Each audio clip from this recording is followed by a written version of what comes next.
And you are looking live once again at the New Hampshire First in the Nation Summit. Bobby Jindal of Louisiana speaking right now. This weekend's cattle call is a chance for the local New Hampshire organizers and party bigwigs to get an early and up-close look at the more than nearly 24 potential Republican candidates. Former CEO of Hewlett-Packard, Carly Fiorina, just spoke a little bit ago and joins us now. Appreciate you being with us, ma'am. The last time you ran for public office was the Senate back in 2010. You lost.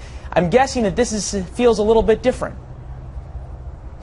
Well, you know, I did lose that election. It was California after all, but I also won more Republican votes, more Democratic votes, and more independent votes than virtually anyone running anywhere in the nation. And so I know from experience that the ground game matters. Democrats had an awesome ground game in California, and they're going to have an awesome ground game in 2016. And I also know that a conservative can unify our party and reach beyond our party to Democrats and independents, and we will have to do both of those things in order to win in 2016. You just talked about the ground game, and it is so key in states like Iowa, states like New Hampshire, where you are now, South Carolina, all the first primaries. Iowa is notoriously tough. Obviously, there's a lot of folks who have already tied up some of the very top organizers in Iowa, some folks who've had campaigns there before. New Hampshire, also a number of the top activists are picked up. What is your path to the nomination?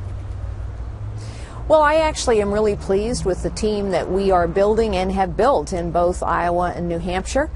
Our plan is to, assuming that I get in, and I'll make a formal announcement and a final decision in the next several weeks, but our plan is to go the long haul. This is going to be a process of elimination before it's a process of selection. And so I think we will surprise people by how well we've organized. And again, our plan is to still be standing. This is a long process, and we're at the very, very beginning. A lot of folks have picked you as the anti-Hillary candidate, and a number of Republicans are talking about you as the best person to attack her. Do you embrace that title, or is there more to you? Oh, I think there's a lot more to me, although I'm happy to point out her lack of accomplishment and her lack of candor and transparency, because those are things that matter in a leader, and she should not be president of the United States. But in addition, you know, I understand how the economy works, having started as a secretary and become the chief executive of the largest technology company in the world. I know more world leaders on the stage today than anyone else running, with the possible exception of Hillary Clinton. Although I didn't do photo ops, I actually was doing deals and real business with these people. I understand bureaucracies and how they work and what you need to do to change them, and that's important because our federal government has become a vast, bloated, powerful, corrupt bureaucracy that no longer serves citizens. I understand technology, which is really important in the 21st century. And finally, I understand executive decision making, which is making a tough call in a tough time with high stakes for which you're prepared to be held accountable. You don't learn that in a briefing book.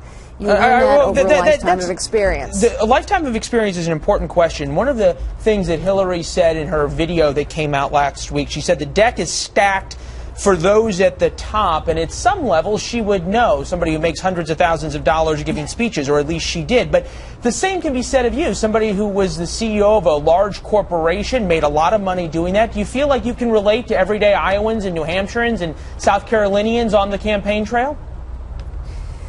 Well, you'll have to ask them, but I think the answer is yes. I started out as a secretary. My husband started out as a tow truck driver. Our life has been very blessed, but we've also had tough times in our life. I've battled cancer. We've lost our younger daughter. So I understand when people struggle. And Hillary Clinton is right that the deck is stacked. Only the wealthy, the powerful, the well-connected, and the big, as in big companies, can deal with the complexity and the power of the federal government. Of course, she's dead wrong about what to do about it. The only way to level the playing field is to reduce the size and scope and complexity of government, because, you know, a $90 billion firm can handle big government, but a 9-person real estate firm, like I started out typing in, they can't handle it. And so now, for the first time in U.S. history, we're destroying more businesses than we are creating. We're crushing the small and the powerless.